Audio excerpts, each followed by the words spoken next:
이 시간 다 함께 일어나 전심으로 찬양합니다.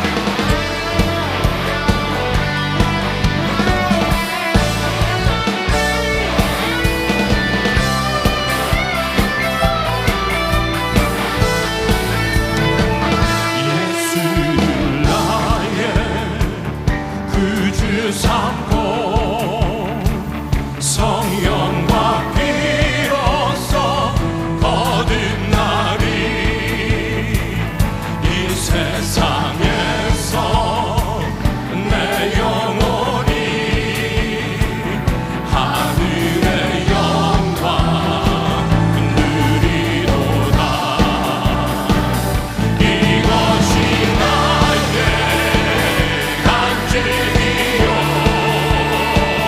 이것이 나의 찬송일세. 나 사는 동안 끊임없이 그 주를 찬송하리로다. 온전히 주께 맡긴 내 영 사랑의 음성을 듣는 중에 천사들 왕래 하는 것과 하늘의 영광 보리로다. 주 안에 기쁨 누림으로 마음의 풍랑이 잔잔하니 세상과 나는 간 곳 없고 그 속한 주가 보이도다. 이것이 나의 간증이요 이것이 나의 찬송일세. 나 사는 동안 끊임없이 그 주를 찬송하리로다. 이것이 나의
넘고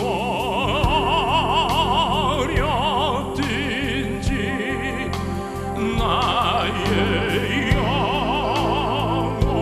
영혼은 늘 편하다.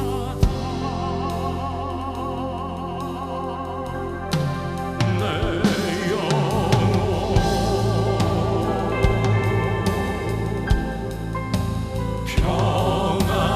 평안해.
모처럼 경마장이 쉬는 날 말들이 모여 사람들이 말하는 유형에 따라서 말들이 싫어하는 인간상 여론조사를 해 보았습니다.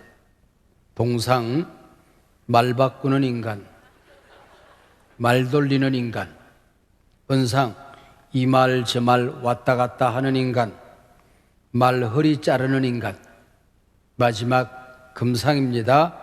말꼬리 끈질기게 물고 늘어지는 인간이었답니다. 우리의 생각, 감정, 의지가 입을 통하여 표현되어질 때 그것을 우리는 말이라고 합니다. 태초에 하나님이 천지를 창조하실 때에 하나님은 말씀으로 온 세상을 만드셨습니다. 하나님은 당신의 형상으로 창조한 인간에게 말하는 권세를 주셨지요. 피조물들이 많고 많지만은 언어의 은총을 받은 피조물은 인간밖에 없습니다. 말하는 인간에게 친히 만드신 만물을 통치하도록 하셨습니다. 생육하고 번성하라, 땅을 다스리라 말씀하셨지요. 그러므로 사람의 말에는 세상을 다스리는 능력이 있습니다.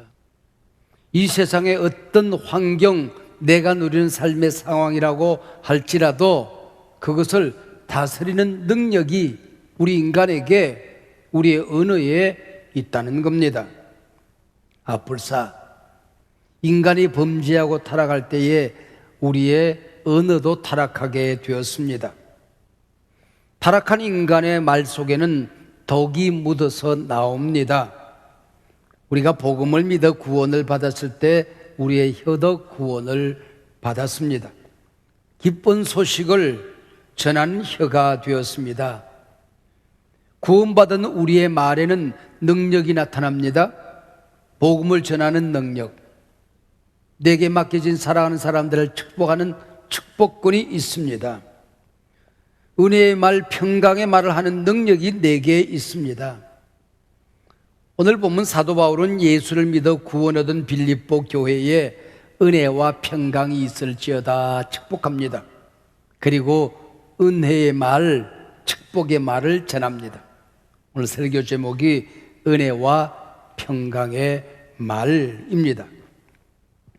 사도 바울은 2절에서 은혜와 평강이 너희에게 있을지어다 축복하고 3절부터 10절까지 8절 안에 너희라고 하는 말이 10번씩이나 반복적으로 기록이 되어집니다. 여기 너희는 구원받은 하나님의 백성들입니다. 은혜와 평강을 입은 빌립보 교회를 말하는 것입니다. 너희 무리를 위하여라는 독특한 말이 4절, 7절, 8절 계속 등장하고 있지요. 구구절절 바울은 빌립보 교회에 연애 편지를 쓰는 젊은이처럼 사랑을 고백하고 있습니다. 3절 생각할 때마다, 4절 간구할 때마다, 7절 너희가 내 마음에 있으며, 어떤 연속공에서 내 안에 너 있다 그랬죠? 8절 내가 예수 그리스도의 심장으로 너희 무리를 얼마나 사모하는지 하나님이 내 증인이시라 그랬습니다. 얼마나 아름다운 고백입니까? 창세기 2장 23절에 보면 아담이 하와에게 고백하는 정말 멋진 고백이 나옵니다. 당신은 내 살 중의 살이요 뼈 중의 뼈입니다. 오늘 본문 목회자가 교회에 보내는 고백 가운데 이렇게 아름다운 고백이 또 어디 있을까 싶습니다. 내가 예수 그리스도의 심장으로 너희를 사모하노니, 여기 심장이란 말이 푹 재미가 있습니다. 사도 바울이 이 편지를 쓸 당시 사회의학은 사람의 감정이 우리 신체 어디에, 장기 어디에 있다고 생각했습니다.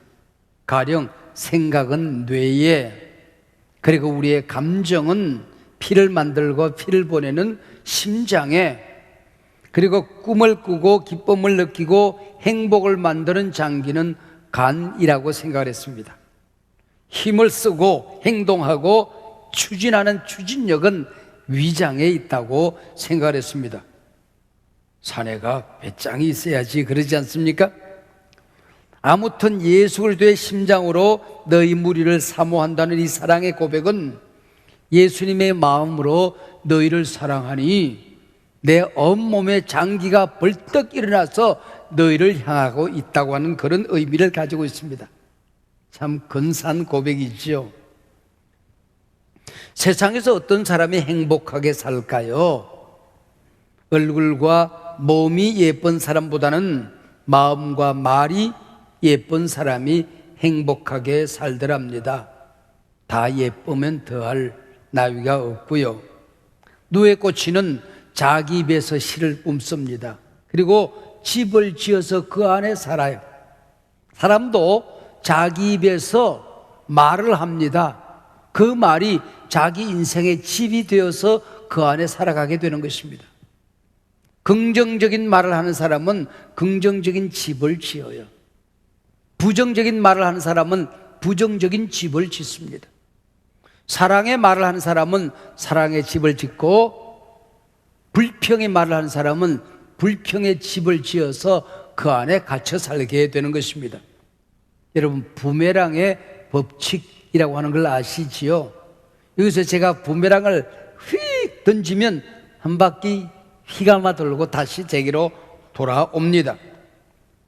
말을 하면 그 말의 영향이 내게로 돌아오더라고 하는 겁니다. 말이 씨가 된다 하는 속담도 있지 않습니까? 사람들은 저마다 밭을 하나씩 가지고 있습니다. 지금도 여러분의 인생밭에는 내가 한 말, 다른 사람들이 내게 한 말이 씨앗이 되어서 자라고 있습니다. 어떤 씨앗은 퍽 자랐을 거예요. 또 어떤 씨앗은 꽃이 피고 있습니다.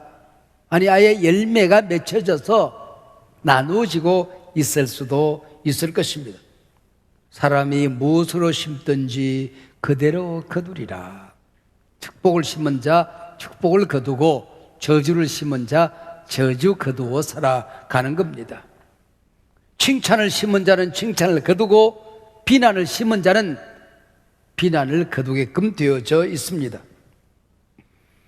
입술의 열매는 자신의 입에서 나와 다른 이들의 밭에 떨어지기 전에 내 밭에 먼저 떨어지는 겁니다. 심지어는 하나님 앞에 먼저 떨어져서 너희 말이 내 귀에 들린 대로 내가 너희에게 행하리라 그러지 않습니까? 사랑하는 여러분, 여러분이 속한 공동체, 가정, 부부관계, 부모 자식 관계, 교회 안에서 소그룹 공동체, 목장, 사역터, 또 직장 일터, 친구 관계, 여러분 마냥 행복하기만 하십니까? 그렇지 않다면 잘 살펴보세요. 그게 반드시 행복을 깨뜨리는 상처의 은혜가 있습니다. 부정적인 언어, 비판의 언어, 불평의 언어, 원망의 언어가 있더라는 거지요. 성공한 사람 곁에는 성공의 언어가 있어요. 실패한 사람 곁에는 실패의 언어가 있어요. 행복하게 사는 사람에게는 행복의 언어가 있고, 불행하게 사는 사람에게는 불행의 언어가 있는 것입니다. 오늘 본문 말씀을 빌리면은 내가 은혜를 받았으면 내 안에 은혜의 언어가 있어야, 평강을 얻었으면은 평강의 언어가 있어야 내가 행복할 수 있는 겁니다. 그래서 덕을 세우는 말을 하라 그랬습니다. 내 부모, 내 자식, 부부간에, 교회 리더십, 목장 공동체 안에서 사람을 세워주는 말을 하라는 것입니다. 칭찬과 격려를 통해서 그 사람 살려내라는 겁니다. 밟지 말고 무너뜨리지 말고. 죽고 사는 것이 혀의 권세에 달렸나니 혀는 반드시 그 열매를 먹느니라. 나쁜 말이 아예 관습, 습관이 되어져 버린 분들이 있습니다. 흔히 부모들이 자식에게, 그리고 직장 상사가 아랫사람에게 꾸중하고 비판을 할 때가 있습니다. 내 실상을 파악하라고. 여러분, 세상 사람들은 여러분의 실상을 말하겠지만은 믿음은 바라는 것들의 실상입니다. 믿음의 사람들은 내 자식의 실상을 말하는 게 아니에요. 내게 맡겨진 사람들의 실상을 말하는 게 아니란 말이에요. 바라는 것을 말하는 것입니다. 축복을 말하는 것입니다. 하나님의 은혜를, 평강을 전하라고 하는 것입니다. 여러분 곁에 소중했던 사람과 관계가 깨어지고 친밀감이 깨어진 사람이 있습니까? 뭐 때문에 그래요? 말 한마디 때문에 그렇습니다. 한마디 말이 천냥빚을 갚는다 하는 말이 있어요. 역으로 한마디 말이 천년 우정을 깨뜨릴 수도 있는 것입니다. 가령 고칠 수 없는 상대방의 약점을 말하는 건 독약입니다. 한 번 갈등이 일어난 것 한 번 얘기 나눴으면 돼요. 2번, 3번, 10번 곱씹는 거, 그거 관계가 깨지고 마는 겁니다. 그래, 말 잘했다. 지난 설날 시집 식구들 앞에서 당신은 뭐라고 그랬어? 아, 이거 벌써 10번째입니다.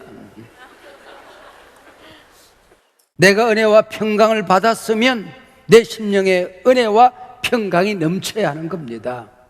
서로 존중해주고 배려해야 되는데 무시를 해요. 어떤 부인이 입에 밴 말이 당신이 뭘 알아, 당신이 뭘 알아라는 거예요. 남편이 뭐라 그러면은 당신이 뭘 알아. 남편이 또 무슨 참견하려고 당신이 뭘 알아. 아, 불사 남편 죽었대요.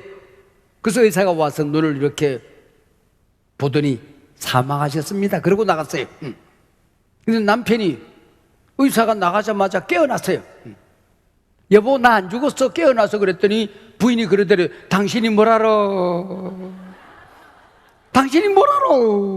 의사가 죽었다 그러면 죽었게요. 그러더랍니다. 한 25년여쯤 된 것 같습니다. 제가 자꾸 병치료를 하니까 부교육자 중에 한 사람이 골프를 하라고, 그래서 집사님 한 분에게 우리 목사님 골프할 수 있도록 골프채 한 세트 사드리라고 그랬대요. 건상 골프채 사왔어요. 돌발 퀴즈. 제가 골프를 잘할까요? 못할까요? 빙고. 못해. 골프채 있다고 골프 선수 되던가요? 여러분, 축구하라고 애에게 축구공 사주면은 손흥민이 될까요? 집에 근사한 피아노 데려놓으면 피아니스트가 나올까요? 경거는 연습하는 거예요.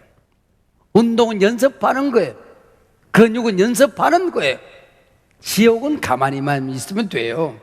그러나 우리 가정이, 우리 공동체가 천국이 되려고 하면은 온 식구들이 함께 노력을 하고 연습을 해야 된다, 그 얘기죠.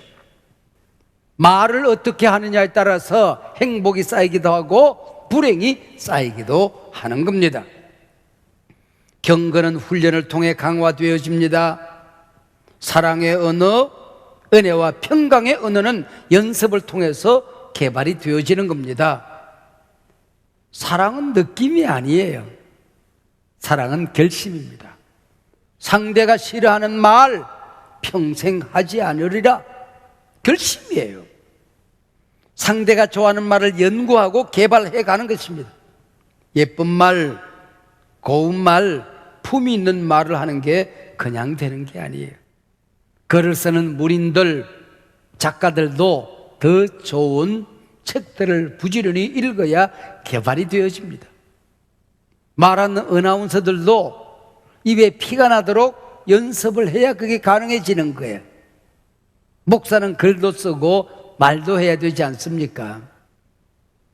적어도 저는 50년 이상을 새벽 3시, 4시에 일어나서 아침에 서너 시간이 나와요. 글을 읽고 기도를 하고 묵상을 하고 책을 씁니다. 특별히 사랑하는 사랑과는 사랑의 주파수 사이클이 맞아야 되거든. 서로 노력하고 개발해야 가능해지더라, 그런 얘기죠. 책을 읽고 연구하는 것보다 더 중요한 것은 하나님이 내게 맡겨준 사랑하는 사람들을 연구하는 것입니다. 교회에서 함께 일하는 사람들의 은사가 뭔지, 성향이 뭔지, 일하는 스타일이 뭔지 살펴야 된다는 것입니다. 사랑하는 자녀들을 칭찬하고 배려하고 격려하는데도 하나님이 내 아이를 어떻게 만들었는지, 취미가 뭔지, 잘하는 게 뭔지, 꿈이 뭔지 살펴야 된다는 것입니다. 상대의 비전, 그가 이루고자 하는 꿈 소중히 여기면서 격려하는 겁니다. 오늘 본문 말씀을 잘 읽어보면 사실 인간 상호간 사랑의 언어, 은혜와 평강의 언어보다 더 중요한 얘기를 하고 있습니다. 너희 무리를 위하여 기도한다는 말이 반복적으로 기록됩니다. 하나님에게 내가 사랑하는 사람들, 내 곁에 있는 사람들의 얘기를 하는 겁니다. 하나님께 내 이웃의 얘기, 내가 사랑하는 사람들의 얘기, 그들의 아픔, 그들의 소원, 그들의 꿈, 비전, 이걸 하나님께 얘기하는 거예요. 그래서 뭐라고 그래요? 정보기도라고 하는 겁니다. 근데 어떻게 정보기도를 하느냐? 3절, 내가 너희를 생각할 때마다 나의 하나님께 감사한다. 여기 감사한다는 말이 참 중요합니다. 인생을 살아가는 자체가 문제를 만나는 거죠. 문제 없는 인생은 없습니다. 문제를 푸는 사람이 있고 문제를 더 만드는 사람이 있는 겁니다. 감사는 문제를 푸는 지혜입니다. 불평, 원망은 감사를 쌓아가는 원흉이 되는 것입니다. 문제와 약점이 있고 섭섭함이 있어도 감사하면 문제는 사라지게끔 되어 있어요. 중보기도 하면서도 상대를 향한 감사를 찾아서 하라는 겁니다. 지금 지구촌의 가장 큰 위기는 기후위기입니다. 가뭄 아니면 홍수, 이상기후입니다. 영적 생태계도 마찬가지입니다.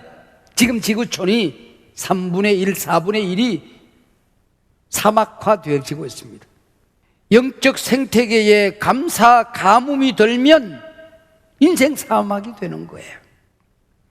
불평의 홍수가 나면 행복들이 쓰러져 내려가는 것입니다. 이 땅의 모든 인간들의 마음에는 질병이 있고 상처가 있습니다. 감사는 상대방의 상처, 상대방의 질병을 치료하는 능력이 있는 것입니다.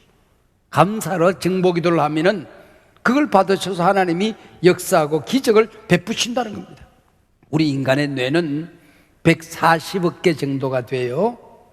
늘 기뻐하면, 늘 감사하면 이 뇌가 그쪽으로 훈련이 되어져요. 그래서 저절로 행복합니다. 저절로 감사가 쏟아지게 되어 있어요. 근데 불평, 원망, 비난하면은 140억 개의 뇌세포가 불평으로 길들여집니다. 문제가 있으면 정확하게 문제점만 보입니다. 불평거리가 보입니다. 원망의 언어가 생각이 나요. 그러면 나 혼자 불행한 것이 아니고 나를 만나는 내 곁에 있는 사람들에게로 불행이 전해지더라 하는 거지요. 오늘 본문 4절에 보면 사랑하는 사람들을 위해 중보기도를 하는 또 다른 자세가 나옵니다. 기쁨으로 항상 간구하는 것입니다. 억지로 예쁜 말 한 번 한다고 되는 게 아닙니다. 내 존재가, 본질이 바뀌어져야 된다는 것입니다. 내 존재가 은혜 덩어리가 되어야 은혜의 말이 나오는 거예요. 내 존재가 평화 덩어리가 되어야 화평한 말이 나오는 거예요. 내 존재가 기쁨 덩어리가 되어야 기쁨의 은혜가 나오는 거예요. 내 존재가 격려 덩어리가 되어야 격려가 나갈 수가 있다는 것입니다. 시험만 보면 50점 받는 아이가 있었어요. 엄마를 기쁘게 하기 위해서 공부를 열심히 했습니다. 80점을 받았어요.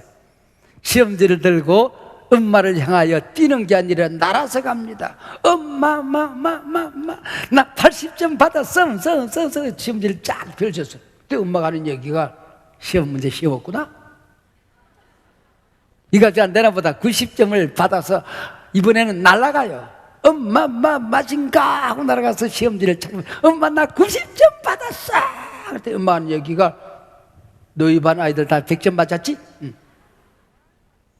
네가 90점 받아서 충분히 그랬을 거야. 이거 봐, 이 시험 문제 틀렸잖아. 이거 한 문제 맞췄으면 100점 받았잖아. 이런 엄마 밑에서 행복한 아이가 나오겠습니까? 9절 이하 보세요. 내가 기도하노라 그래놓고 점점 더 풍성하게 된다. 마지막 11절 의의 열매가 가득하기를. 풍성, 가득. 이게 우리가 은혜와 평강을 누리는 사람들의 장성한 분량의 은혜입니다. 축복입니다. 내 온 존재 덩어리가 은혜로 꽉 차는 거예요. 그게 풍성입니다. 그게 가득이에요. 그러니까 툭 건드리면 평강이 나오는 거예요. 툭 건드리면 은혜가 쏟아지는 거예요. 건드리기만 하면 기쁨이 쏟아지는 거예요. 만지면은 톡하고 터질 것만 같은 그때 720장 찬송에 있어요. 우리 온몸이 행복으로 가득 차 있으면 건드리면 쏟아져 나오는 거예요. 성경에 축복한다는 말이 참 재밌습니다. 좋다는 말, 유라는 말과 로고스, 하나님의 말씀이라는 말이 합쳐져서 율로게오 그렇게 되어 있어요. 그게 무슨 말인고 하니, 하나님의 가슴 속에 나를 향한 기쁜 은혜가 있어요. 나를 축복하고자 하는 하나님의 마음이 가득히 담겨져 있어요. 그걸 찾아서 전하는 게 축복이라고 하는 것입니다. 내가 하고 싶은 게 하는 게 아니에요. 그 사람을 향한 하나님의 거룩한 뜻, 하나님의 마음, 하나님의 사랑, 하나님의 격려를 찾아서 전달하는 게 축복이다, 그런 얘기죠. 여러분, 내 곁에 항상 좋은 말을 해주는 엄마가 있다는 거, 아빠가 있다는 거, 이 아이의 어마어마한 자산입니다. 항상 축복하는 좋은 말을 해주는 사람이 내 곁에 있다는 것. 하나님이 일하시는 방법은 사람이거든요. 하나님이 나를 축복하고자 할 때에, 나를 격려하고자 할 때에, 내 인생을 멋지게 만들어주고 싶어 할 때에 격려하는 사람을 붙여주십니다. 할렐루야. 당신이 칭찬하는 사람으로 바뀌어지게 되는 것입니다. 축복하는 사람으로 바뀌어지게 되는 것입니다. 프랭클린은 젊어서부터 정치가의 꿈을 안고 살았습니다. 정치가로 승승장구하던 39살 나이에 소아마비를 앓고 장애인이 됩니다.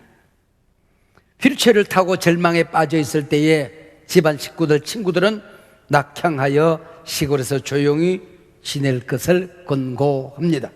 그러나 단 한 사람, 프랭클의 아내는 끊임없이 좋은 말로 축복합니다. 당신은 지금부터 더 큰 일을 할 수가 있을 거예요. 작은 일 해도 세상에 큰 영향으로 전해지게 될 거예요. 프랭클린은 아내에게 내가 회복할 수 없는 장애인으로 평생 살게 될 터인데 그래도 당신 나 사랑할 수 있겠소? 나 축복할 수 있겠소? 프랭클린의 아내가 말합니다. 나는 당신의 두 다리를 사랑한 게 아닙니다. 당신을 사랑한 것입니다. 지금도 내일도 세상 끝날까지. 프랭클린은 아내의 끊임없는 좋은 말, 축복의 용기를 얻어서 다시 도전합니다. 미국 최초로 4선 대통령에 당선된 장애인 대통령 프랭클린 루즈벨트입니다. 전 세계가 경제 공황에 빠질 때에 뉴딜 정책으로 세계 경제 공황을 극복해냅니다. 여러분이 예수를 믿었다고 하지만은 평강의 언어 대신 날마다 불안하고 걱정, 근심으로 가득 차 있습니까?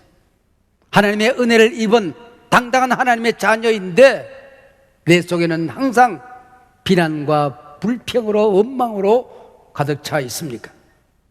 어느 습관이 잘못되어져서 나도 불행하고 내 곁에 있는 사람들을 무너뜨리는 잘못된 라이프 스타일이 습관화되어졌습니까? 이 시간 오늘 예배 이후에 어떻게 살아야 되는지 제가 3개국으로 가르쳐 줍니다. 핸들 이빨 꺾어. 이제는 축복 축복의 방향으로, 은혜의 방향으로, 감사 방향으로 돌이키시는 것입니다. 은혜의 말, 평강의 말, 축복의 말이 당신 자신과 공동체의 명운을 결정하게 될 것입니다. 당신이 하는 비난의 말, 불평의 말, 원망의 말, 그건 당신 것이 아닙니다. 사단에게 속고 있는 것입니다. 이미 당신은 하나님의 자녀가 되었습니다.